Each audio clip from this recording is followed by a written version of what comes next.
రేపు 12వ తారీఖు 11 all India trade unions పిలుపులో భాగంగా మన ఈ జిల్లాలో ఉన్న అన్ని ట్రేడ్ యూనియన్లు, వ్యవసాయ కార్మిక సంఘం నాయకులు ఈరోజు మన సిఐటివి ఆఫీసులో రౌండ్ టేబుల్ ఏర్పాటు చేయడం జరిగింది. ఈ రౌండ్ టేబుల్లో మనం ఈ ఫిబ్రవరి 12వ తారీఖున సమ్మెలో సమ్మెను విస్తృతంగా కార్మిక సంఘాల వాళ్ళకి, కార్మికులకి, కర్షకులకి, ఈ మన అసంఘటిత రంగ కార్మికులకి తెలియజేసి ఈ సమ్మె యొక్క ఉద్దేశాన్ని తెలియజేసి వాళ్ళు కూడా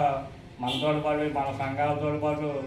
పాల్గొని ఈ సమ్మెను విజయవంతం చేయాలని మాది టీయూసీసీ ట్రేడ్ యూనియన్ కోఆర్డినేషన్ సెంటర్, మా నేతాజీ సుభాష్ చంద్రబోస్ గారు స్థాపించిన ట్రేడ్ యూనియన్, మా సంఘం టీయూసీసీ కూడా ఈ సమ్మెకు పూర్తి మద్దతు తెలియజేస్తుంది.